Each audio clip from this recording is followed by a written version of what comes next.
folks who are waiting.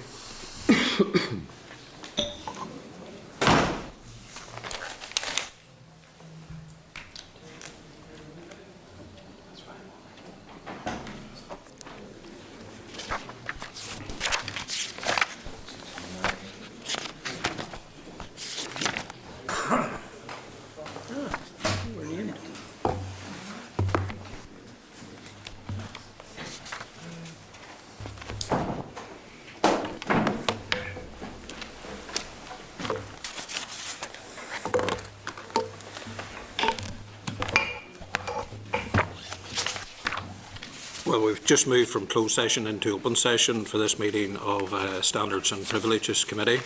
And can I welcome Pat McCartan, the chairperson of the Independent Financial Review Panel, Dr. Henrietta Campbell and Alan McQuillan, members of the independent panel.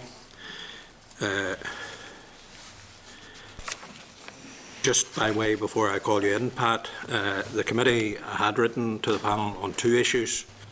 One was to seek an update on what steps the panel were taking following the allegations made in the Spotlight programmes broadcasted in November. And the other was in relation to the panel's interest in the register of members' interests, which the committee is currently looking at as part of its review of the Code of Conduct. Can I remind you that, in line with the committee's usual practice of avoiding public discussion about conduct of individual members, that you should not address any specific allegations in relation to any particular member or members, and equally that applies to members of the committee as well. And if that happens, I will step in and stop the discussion at that point. So can I hand it over to you, Pat, make your statement, and then all of you leave yourselves open for questions. Chairman, thank you, and thank you very much for your kind invitation. We're delighted indeed to be able to come and put some views in front of you on issues that are of mutual interest, I think is the way to put it. We're very glad to attend the committee today. Can I just, you do know my two members. We together make up the Independent Financial Review Panel for the Northern Ireland Assembly. And we're very glad to attend the committee to assist in its deliberations and to foster mutual understanding between us. And I'd like to begin just by briefly describing our role. We were established by the Assembly itself. It did so in the Assembly Members' Independent Financial Review and Standards Act of 2011. That Act, of course, has two parts.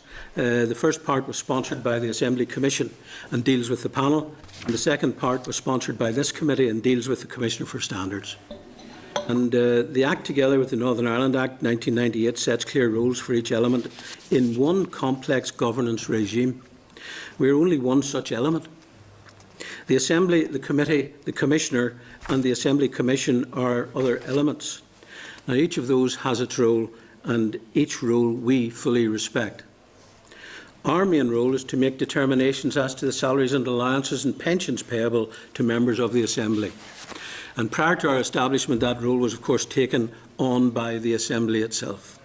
And the Assembly requires us to exercise that function with a view to achieving the objectives of ensuring probity, accountability and value for money with respect to the expenditure of public funds. For securing for members of the Assembly a level of remuneration which fairly reflects the complexity and importance of the job and does not on financial grounds deter people from seeking election to the Assembly.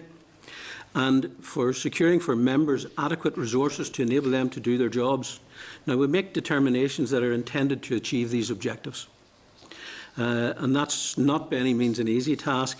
It requires fairly careful balancing of those three statutory objectives.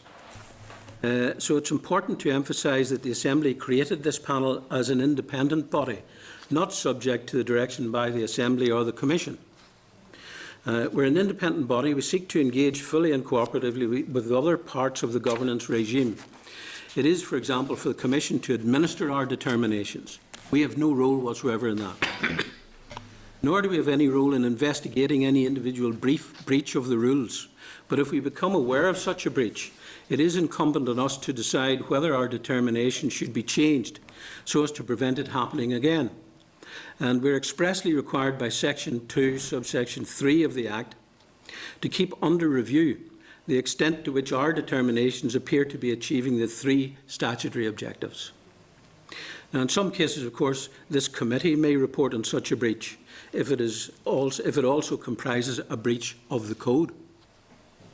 So the committee has invited us to address 2 matters, and the first is to provide an update on actions we are taking arising from the media broadcast late last year.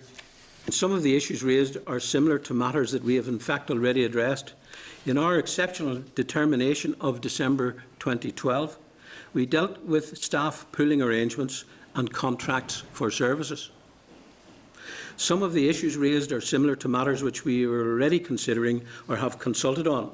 For example, sizes and costs of constituency offices. We are minded to address such matters in our determination for the 5th Assembly. In relation, however, to direct or indirect benefit from OCE payments going to persons associated with members, we have in recent months considered this matter in some detail. We have not quite finalised our position on this, but the panel is minded to make another exceptional determination in the near future. Our thinking is that the new rule would require that, before any such payments can be claimed from OCE, office cost expenses, prior disclosure must be made as to the identity of the person and the nature of the association. By that we mean a transparency disclosure, which would have to be made before claiming office cost expenses. If it is not made, the office cost expense would not be payable. In relation to the nature of the associations that must be disclosed, we're thinking of a fairly wide circle. It might include, for example, family members, elected representatives, political parties, their officers and employees of departments or councils. If the payment is made to a company or a partnership or trust, then the association to be disclosed would include relevant directors, shareholders, trustees, beneficiaries, partners, and so on. Now, we expect to consult all members and indeed your own committee on this matter shortly. The second issue is that the committee invited us to address its current inquiry into the Code of Conduct. In relation to this, could I first say a word about our own consultation on the employment of Assembly member staff? It addressed the issue of lobbyists being paid for with office cost expenses. It was not our intention in that consultation paper to suggest that our determination would cross the line into the proper field of the Code of Conduct or the Register of Interests. Clearly, those are matters for the exclusive cognizance of the Committee and the Assembly. Now, as indicated already, we fully respect the role of other parts of the governance regime. I apologise if the consultation paper gave an inaccurate impression. The panel has already moved to amend the consultation paper. What we are interested in, and what we are particularly interested in, and where we have a role, is in considering prior disclosure. A prior disclosure in respect of lobbyists and office cost expenses might be along the following lines. For example, no lobbyist is employed and paid for out of this office cost expense claim, or the lobbyist, Mrs. Smith and Mr. Murphy, is employed and paid for out of this expense claim. Now, the reference to lobbyists in our consultation paper was intended to elicit people's views on whether such a system of prior disclosure would assist in achieving the statutory objective of ensuring probity, accountability and value for money. In that regard, we think that such a system is close in policy terms to the effect of Category 12 of the Register, for which you are responsible. We would be grateful for the Committee's views. We would also suggest that the Committee might like to consider whether Category 12 of the Register of Members' Interests, currently family members only it refers to, could usefully be extended to lobbyists and to the wider circle of associated persons I referred to earlier. Now, returning to your inquiry, the Committee has specifically raised with us the issue of reducing salary by 90% for any period during which a member is imprisoned for up to 12 months. As you are aware from our recent correspondence with the Committee, the panel has considered this and has agreed to include in our determination provisions for the 5th Assembly. The committee has also specifically raised with us the issue of the committee's power under standing orders to recommend sanctions, including the withdrawal of any rights to salary and allowances.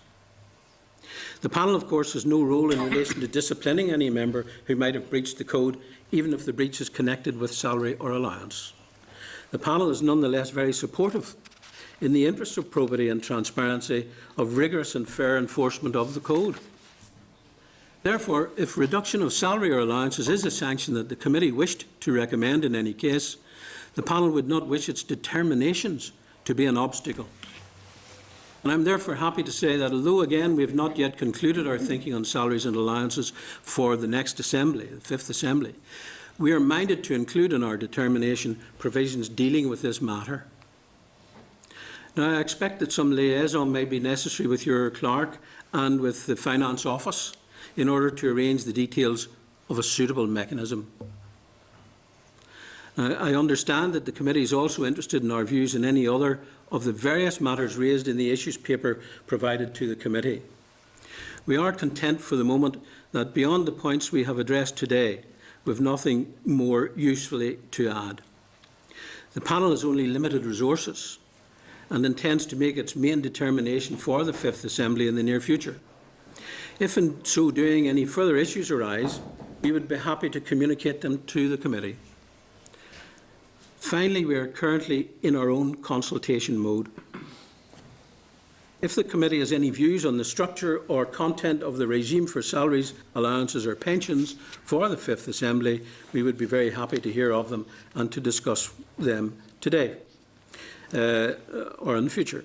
For example, we note that your predecessor committee recommended in a 2009 report the Assembly Commission publish standard job descriptions and salary bands for all staff who are employed under the Office Cost Allowance. The committee may be pleased to note that our consultation proposes that member staff should have standardised job descriptions and standardised salary bands. If the committee has any other views, we'd be very grateful to hear them. That's all I would say by way of an opening statement, Chairman, but very interested to hear from you and from members how you think we may help. Well, thank you very much indeed, Pat, for that briefing to the committee. And certainly we are interested, and I know members are interested. So, first of all, maybe just in context with what you've just said, you mentioned lobbyists. I wonder, have you a definition for that you could share with the committee? And also, is the panel clear that the Assembly has in place robust mechanisms for investigating alleged breaches of the rules in relation to expenses? I'd like to hear whether you think the actual procedures are robust enough. It's a different issue if they're breached, and that's a matter for us, but on the issue of the actual rules that are in place presently, has the panel any views on that? I think on the first issue of that you mentioned, lobbyists, I read a recent definition of what a lobbyist is. I think it was in connection with the House of Commons, but it's someone who seeks to influence the body politic or the politicians of an elected body. That's the definition that I think is fairly clear. Our concern is whether or not it would be appropriate to have such a person on the payroll for an MLA when that payroll is intended to work for the MLA or his constituency office or her constituency office, as distinct from be used for the body politic or to influence politics. What happens if it's being used for the good of constituents? That may or may not be a lobbyist under the definition. Oh, we find lobbyists up here every day of the week. Most of us have had encounters probably this week, last week, and the week. But in terms of paying, that's helpful. In terms of the other issue and the rules that are presently in place, yes, the current. What's your view on them? Well, the current issue or issues for us are to ensure that the administration of the current determination is robust And in that respect, we meet frequently with the Director General and staff, and we are responsible for the ongoing responsibility for ensuring the compliance with our determination. So a large part of our work is to ensure that there are robust systems in place and that these are working. Where we maybe hear of something which would give us cause for concern, that's a matter we would raise with the Director General and or his staff, finance staff and others. I think some, in relation to the Spotlight programme, some comment was made in relation to the Director General. I'm not sure whether it was by you or by Mr. Dillon, in relation, which I think the staff might have had some concerns about. You mean the staff of the Assembly? Director General's office.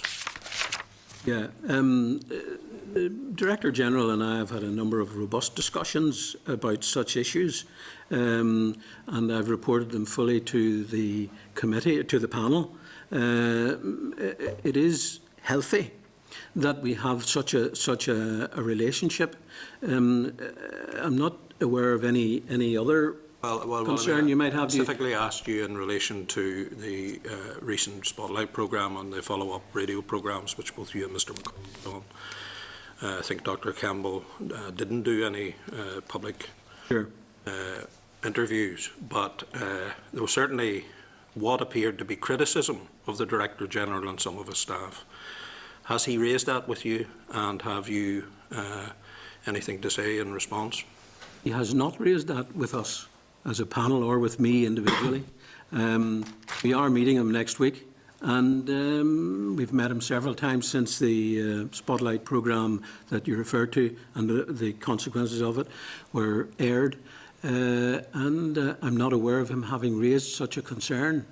Indeed, if we, as a panel, or individuals on the panel, all of us have expressed concern about the position of staff who are all often in an invidious position of trying to ensure that there is compliance with our determinations, and obviously the number of claims and the way in which they receive claims. And we have a great deal of sympathy for the situation this places them in, particularly where there might be some sort of ambiguity around, for example, an associated person or some sort of prior disclosure not being made. That's the area that we're now addressing, for example, in our determination. And the reason is to make it explicit, or as explicit as we possibly can, for the good of staff and members.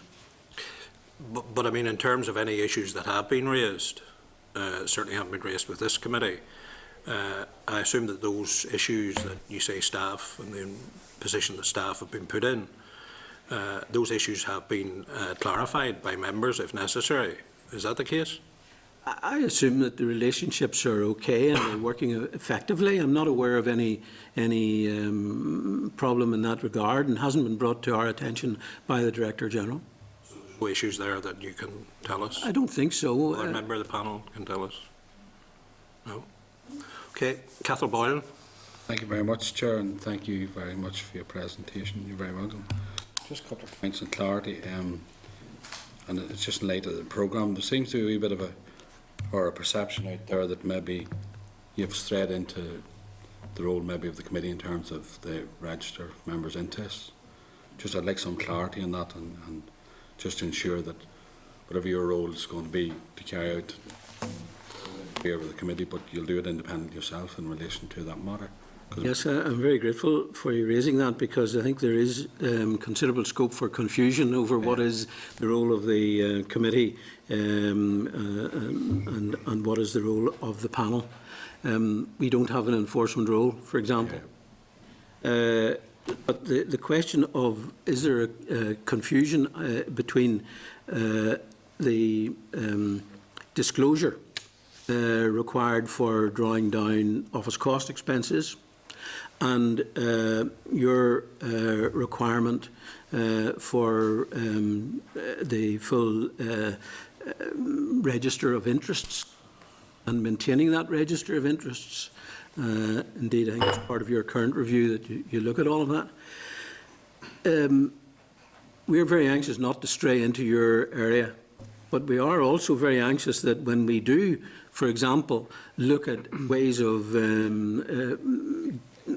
defining what is required in a prior disclosure, that you might usefully take that on board and look at it in relation to your register of interests, because there may be scope for a series of tight definitions of what an interest might be that should be, in our case, prior disclosed to drawing down monies, and in your case might be something that a member should register in any event in the public interest.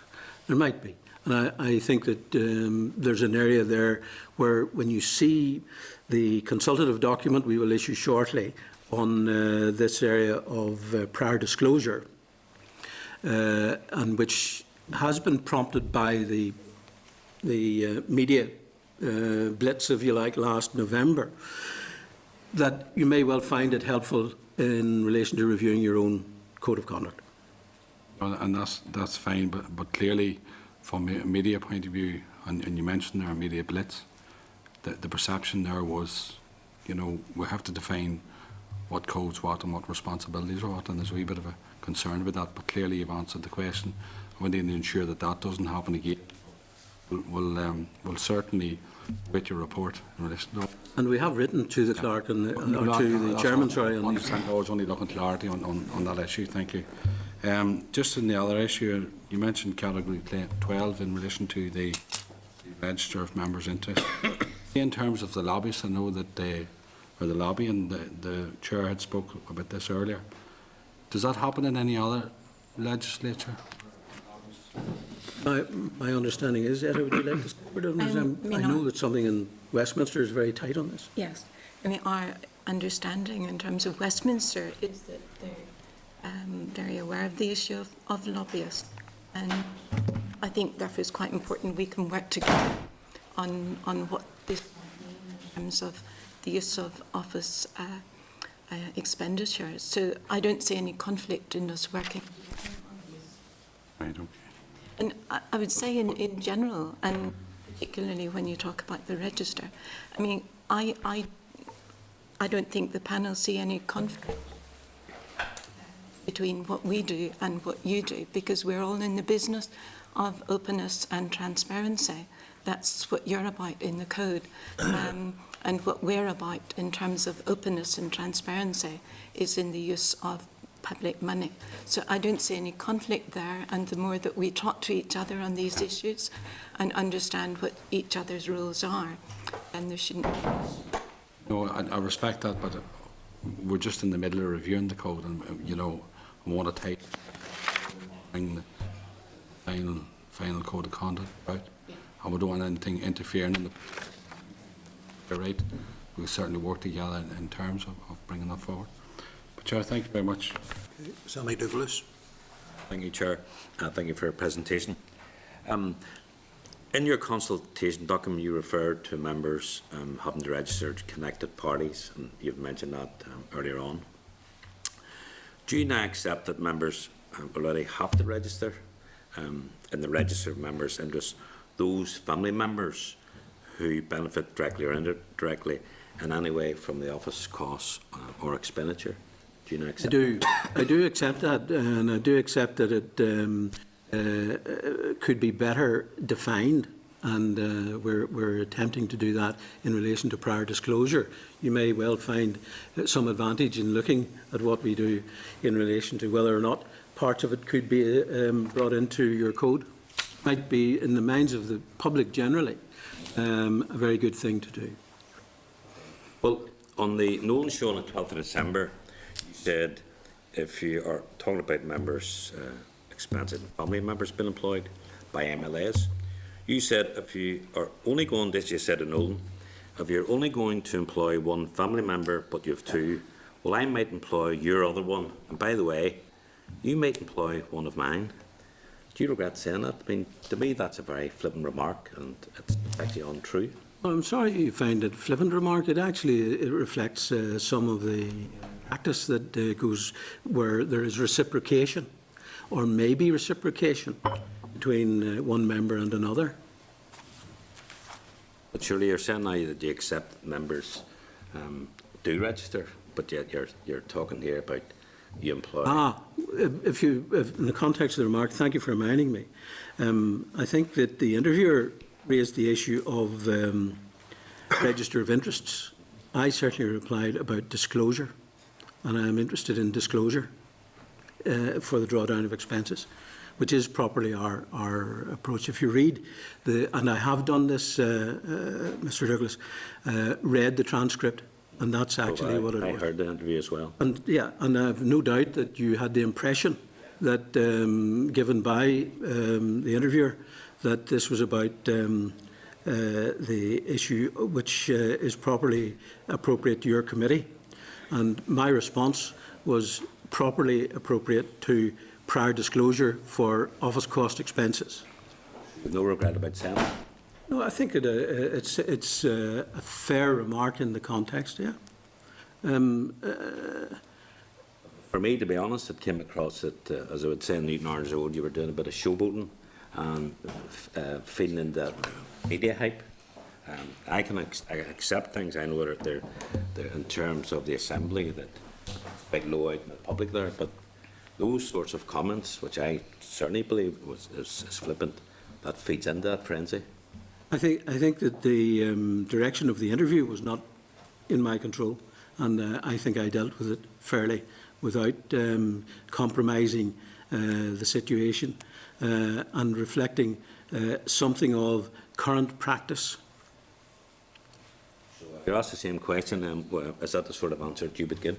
No. Be very clear to make it clear that there's a difference between the register of interests, which is properly the report, the business of this committee, and that are interest related solely to office cost expenses. That's the difference I would make. Just to clarify an issue, you said in relation to your the question was asked you by family members, you said it could be better defined. It might be a wider list. Well, you know, you made that statement, which is a pretty, so maybe you give us some insight into what that wider list might be, or... I'm very happy to do that. There are two ways in which we'll do it. We'll do it very shortly in the consultative document, which we will issue in relation to our next determination. Well, I just want to clarify, you know, you said it could be better defined. In other words, you don't think it's properly defined as it stands at the moment for the register of interest. Is that right? No, the register of interest is a matter for yourselves, but you might find it useful to look at some of the lists that are in the 2011 Act in relation to, for example, the disqualification from membership of this panel, or for disqualification from membership of being the Commissioner for Complaints. And the list in family terms is quite extensive. But our real concern is not just family, because we have made provision for the employment of one family member, as you know. That's obviously under review for the next determination. But much more so about connected parties or associated persons. And that's where we're concentrating in the immediate future on clarifying what is meant by that. So that in prior disclosure, such associated persons would be identified. And I would just merely suggest to you that if you look at the schedules to the Act in 2011, it'll give you a fairly clear picture, to which we have added a number of categories which we will consult as soon as we have finalised our determination draft for consultation. But in relation to family members, I think sometimes family members who are connected and do work and do a very good job, in all and most cases, I'm sure, feel that they are being criticised for doing a job professionally that they do. I mean, they could apply for a job in any determination that you make and actually get the job. Absolutely. Well, what happens then? But we don't have a problem with family members up to one per member. Yeah, at the minute, but That's what you we've said said. at the minute, but in your next determination. It's up for public consultation. It's up to the public to consult. It's up to yourselves to let us know your views. We'd be very, very anxious to hear them. But you do accept that we shouldn't be derogatory to people who are employed? Entirely that, and I would be very concerned if anyone took anything from what we say as being derogatory to family members of members. Steve, anything new? Thank you, Chair. Thank you, Pat and team, for your presentation so far. Just because we're on the issue of employment of staff, etc., through the OCE, as part of your forthcoming consultation or open consultation, is there any intention that there be a requirement that staff are employed through open, public and open competition? That's certainly one of the issues that's in our current consultative document on support staff. Yes, the question of the merit principle being used as a way of determining future employment. That is in the consultative document, and we'd be very anxious to have the views of people, particularly MLAs and staff of MLAs, on those issues. I think we're all familiar with the competition that there is often for jobs which are funded from the public purse, and we are concerned to ensure those jobs, in fact, improve in terms of standards of not only terms and conditions, but also things like pension provision and so on for the future. It is about ensuring that you have professional staff and are encouraged in that direction to be strongly supported in your work. That's what we're about. And you should perhaps read, I did refer in my earlier remarks to sample job descriptions which are in our consultative document, and we'd be very interested to hear from people about those issues. Now, the question of the merit principle and whether or not it applies, we have been approaching it on the basis of future employment, but we're open to suggestions as to what you do about jobs that might be vacant or whatever. I mean, these are matters where you as employers have a very strong issue. And I just offer to you that there is tremendous help available to everyone in this regard, from the Labour Relations Agency, free in case of recruitment and other practices, and from the Equality Commission, again free in relation to those practices. So I could envisage in the future that whatever recruitment arrangements there are, there will be very strong advice and assistance given to MLAs. I think that's helpful, because when you, I suppose, when you stand for election, seek to become an MLA, all of a sudden, certainly in my case, for the first time, you become an employer, and I certainly have tried to do everything through the merit principle and through opening for a competition within the, I suppose, the limits of my knowledge and experience. You made reference to existing staff and also about potential salary bands and job descriptions. How would that apply to existing staff, or would it be for any new recruitment? Well, I'm looking at Alan and Etta, because we've had some discussion around these issues, and we're open currently to views, but we would be of a mind that there should be some sort of assimilation exercise to those salary bands. I think from what we've seen so far, and we've got a consultation document out, which is a genuinely open consultation. I have to say that the response to that so far has not been encouraging. I think we've only had one response from an MLA and one response from an MLA's member of staff. So far. One response from a third party. So, you know, for such an important issue, for such a large group of staff, and employers, we're not getting the feedback. But in terms of that, if you look at that consultation paper, when we profile the jobs that staff are currently doing and the salaries they are paid, there is absolutely no evidence of any structure in that. In other words, if you take personal secretaries or researchers or support staff in members' offices, we see those paid right from the bottom of the pay scale, but the minimum wage, up to maybe £13–14 an hour. And there appears to be no correlation between the job that a person does and what they get paid. It's radically different. What we have suggested is there should be 3 bands of staff. We have tried to benchmark their salaries against public and private sector based upon the skills and responsibilities we see for those staff, and we have come up with proposed salary bands for those staff, and we put that out to consultation. There then needs to be potentially an exercise to, and this is where we need feedback as well, in terms of what members are going to do to some of that staff across into those bands. The other thing in that consultation document it does highlight is that in our view, and I take the Chair's earlier comments about the skills of staff, in our view, numbers of support staff are significantly underpaid. Because when we look at the skill profile and the money that they're paid, they are, in our view, for the jobs they're doing, they are not well paid, and we have recommended that the minimum wage for staff in this new exercise should be set at the living wage.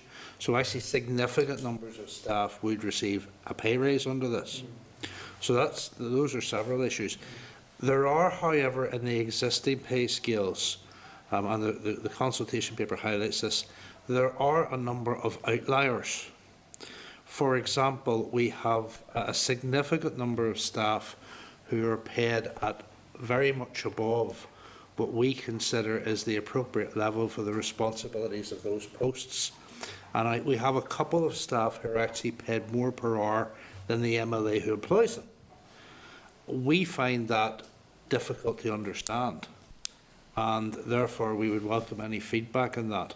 And a question is going to be as well, how do you assimilate those staff into this mechanism, whatever the mechanism eventually is, because again, we're open to suggestions. No, I certainly welcome the move towards, I suppose, sample job descriptions and pay bands. I think that, as somebody who's still in their first term, I think that would have been helpful when I was first taught. Dr. Campbell wanted a word as well. Just to say that what we are interested in is making sure that you have the help that you need to do the job, but also, as Alan says, that there is fairness to staff who are working for you, and we feel a responsibility for that as well. But also to say, and particularly on the issue of recruitment, that we have seen examples of some really good practice from some of the MLAs, and any way of promoting that good practice and letting everyone know how some people seem to be doing in a very equitable, fair way, in line with all the legislation that we have, that we have to find a way of making sure you see what good practice looks like. Just one final point, Chair. Obviously, in some of the correspondence we've had to date and some of the questions today, we made a point of clarifying our role, and you know, whilst of course we want your input into our consultation, etc. You know, we think it's important that the two roles are distinct. Equally, we need to respect your role. You're an independent body. Whilst we should ask you questions and provide into your consultation, I suppose we're a peer body. We judge on our peers. But you're independent of MLAs and parties, and I think it's important that our committee respects your role as much as we ask you to respect ours. Just on that, we had in mind to suggest some way of liaising between us so that there is a set-up, so that we're avoiding any future confusion, and so that you may be apprised in general of some of the issues that we're considering. We do meet with the Director General now on a regular basis and his staff.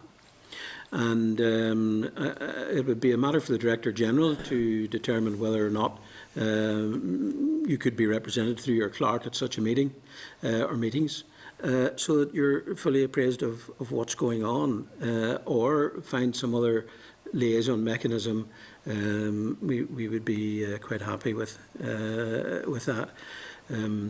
You would be aware, just as you wouldn't want your role compromised in any way, that we are certainly very anxious not to compromise the independence of the panel. We're also discussing with the Director General the question of resources for the panel, because we've had 3 different secretaries in the past 6 months, accounted for some of the problems, I think, that on correspondence may have arisen, though I'm not attributing any blame to that. There are very specific reasons for that. But in fact, between now and next year, when our full determination comes into operation for the next Assembly, there is a considerable amount of drafting work and a considerable amount of research work to be done, as well as responses to the consultative documents. For example, currently on MLA salaries and allowances for ministers, we're preparing a consultative document which should be with everyone, yourselves, shortly. And you can imagine that that's a fairly substantial piece of work and does require a fairly substantial piece of research and so on behind it. We have 3 documents out at consultation currently. We have another short one about to be issued, and then we have our question on pay to address, and then we have all of the other incidental allowances that go to make up office cost expenses currently, and those are matters for consultation. And then we have to make our minds up and write the determination and or the rules for it, for the next determination. So there's a huge amount. Our determinations have effectively got the power of legislation. They're supported by that, and so we must be very, very careful, and therefore employ staff. And that's an issue which we'll be discussing with the Director General next week, because we're inadequately resourced. Part-time, 2 days a week has been the norm, or 1 day a week in some cases, up to now. We can't go on like that. Where all of this goes, of course, is a matter ultimately for legislation in relation to whether or not you go into the sort of IPSA role, and that's a matter for yourselves. If you wish to extend the independence and the independent secretariat and so on of the how these matters in total are administered and governed, it's entirely a matter for the legislature. Well, I think, we're hitting on a budget matter. I think you need to talk to Everything's hitting a budget these days about that, because maybe if you talk to staff around here, you'd find that they're running between committees as well, given the cutbacks that has taken place with austerity over this past number of months and whatever. So I'm afraid we don't have any magic wand in relation to the budget, Pat, but you make your case, and if we hear the case, then we might be supportive. Pat, I didn't know that was a crab poverty. Grab I can. I'm sorry I was late. I was at a Dell meeting that overran. But it's in terms of the whole question of registered families members, but it also mentions a associated or connected party. Associated persons, we're going to call it. What is the definition of that? I read something of it earlier, and it's fairly wide, and it actually will ultimately be in your hands as to whether or not a person is an associated person. If they're a member of a political party that you are a member of, if they are beneficiaries of the office cost expenses in any way, then it's a matter for declaration. You would expect us to ask you to declare or to prior disclose such an interest. That's what it will require. It doesn't do anything else other than require you to make such a statement as to what the connection is, if any. If it's a nil connection, or there isn't a nil, then you say it's nil. It's difficult to get my head around, because I can understand the family connection, and then I understand the need for people to register that. But it's how wide the other thing goes, because what it could actually do is prohibit people maybe for looking at that take up that type of employment, because they're going to be mentioned in registers. Well, it's not employment so much as it's beneficiaries of claims for monies, for rents, for example. If it's people who, if you like, own the body that is renting premises to an MLA, the MLA should be required, if there's a connection, associated person, to declare that. Anna Lowe. Thank you, Chair. I have a couple of questions for you. If I can come back to salary band, I'd have to say I have never in the 8 years as an MLA recruited anybody without going through advertising. I think it is really the way to go, and we really should set an example that is fair employment for everyone. And I have to say too, my staff have all been wonderful. So, all on merit. I think we all say that, Anna. Yes, I'm sure. Quite agree too. But the consultation you sent us, I discussed it with my staff. And I'm sorry, I will respond to you before the deadline. In terms of the constituency office staff, we found we were astounded that you set it so low. It's almost an AO grade, about 18,000. Now, a lot of MLAs here, we work here 4 days a week. The constituency office is really mainly staffed by people who are really experts in advice, giving advice and dealing with quite complex social issues, almost mini social workers, if you like. To set their salary at 18, I think that's from recollection. I know I discussed that with them a while ago. To set it at an AO grade, about 18,000, is really very, very low. My staff, it's way, way above that level. And I think maybe you need to be thinking about that. I think we maybe have thought about that, but it would be aided by any submission you might make, and it would go to inform us as to what sort of assimilation exercise we might be involved in. And I think the Chairman said at the outset that I shouldn't refer to individual members or anything, so I won't. But I am aware of some practices which I think you said earlier are best practice in MLA's offices, and we can certainly expect to build on those. I pitched the staff pay level with NJC on advice worker. So that was the level I set myself when I first recruited. We're very interested to hear that or receive it in a submission. And is it NJC in local government, or is it the NJC in the health and social care system? No, I came from the voluntary sector, so I would get that from the likes of NICFA. So it's local government. Yes. In fact, I know that NICFA. It is local government. Yes, that's right. Yes. Yeah. I said, in drawing up those bands, what we actually did was we got researchers to look at comparable bands in government in Northern Ireland, and we therefore looked at the responsibility levels in the job descriptions and then tried to map those across, and that's where the salary bands came from.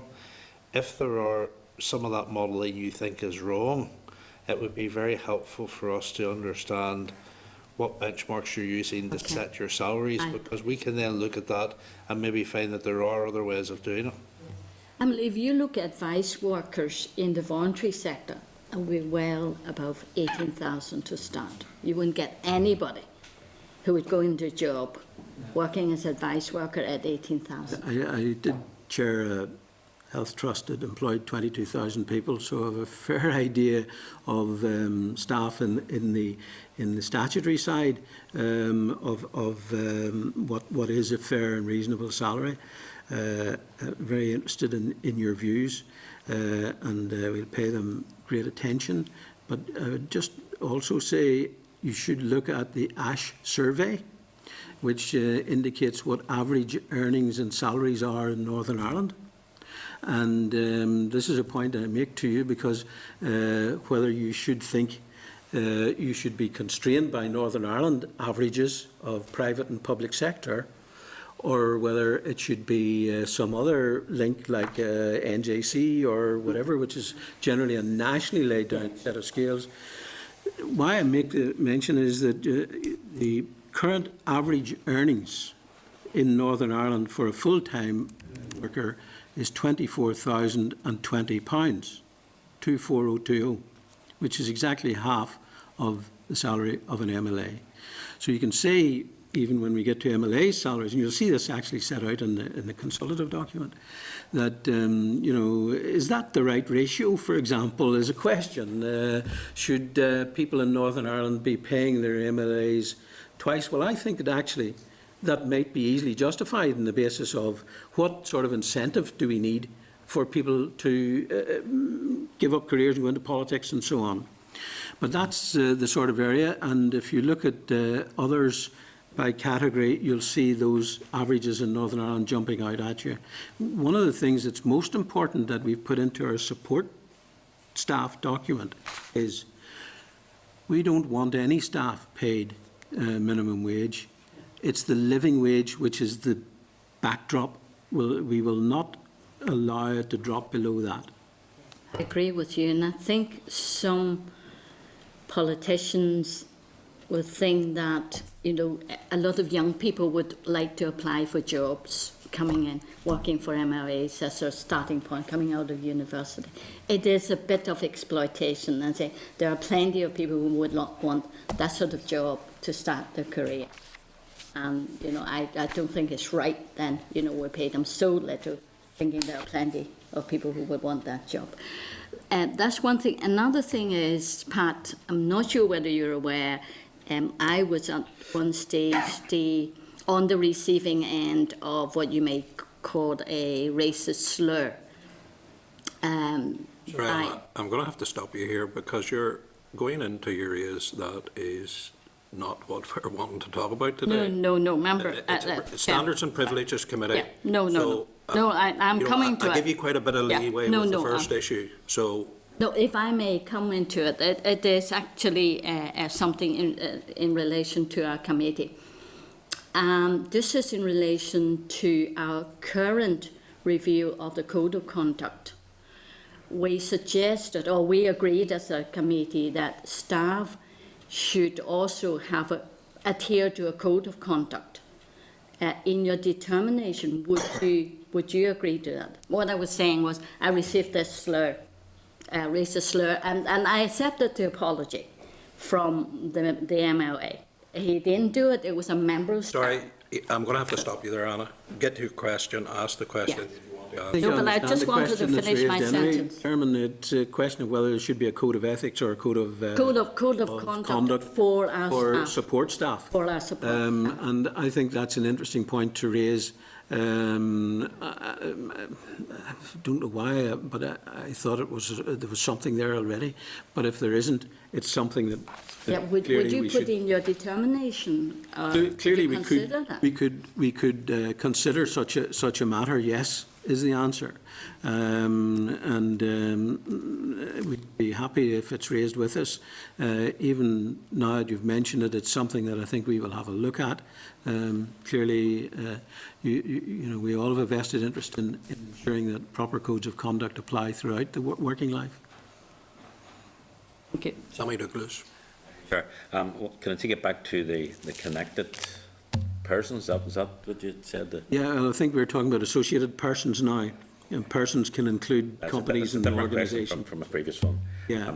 Just in terms of our code of conduct and the whole thing about the connections, have you looked at other jurisdictions? Have you looked at Wales and Scotland and Westminster?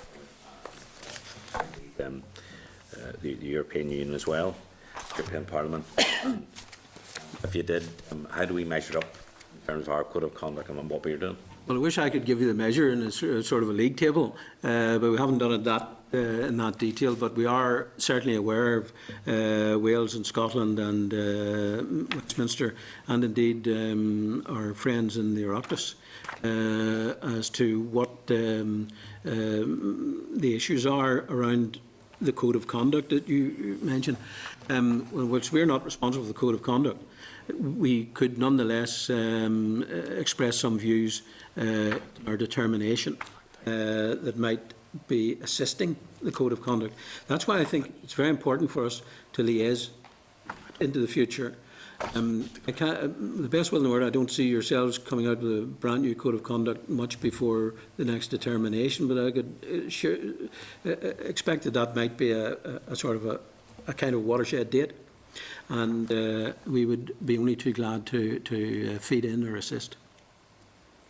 We won't have a situation, I hope, where our determination is somehow in contrast or conflict with your code of conduct.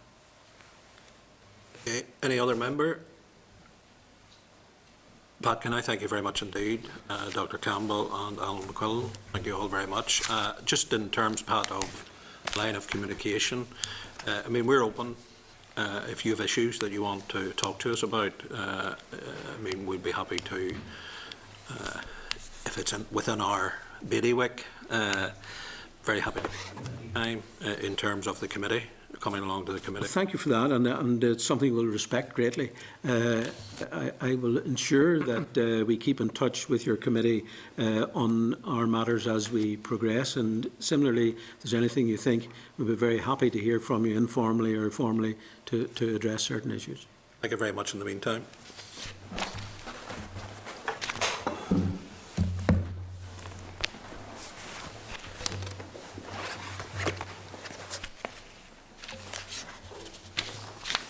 Okay, members, we're going to move back into closed session. I declare the open session closed.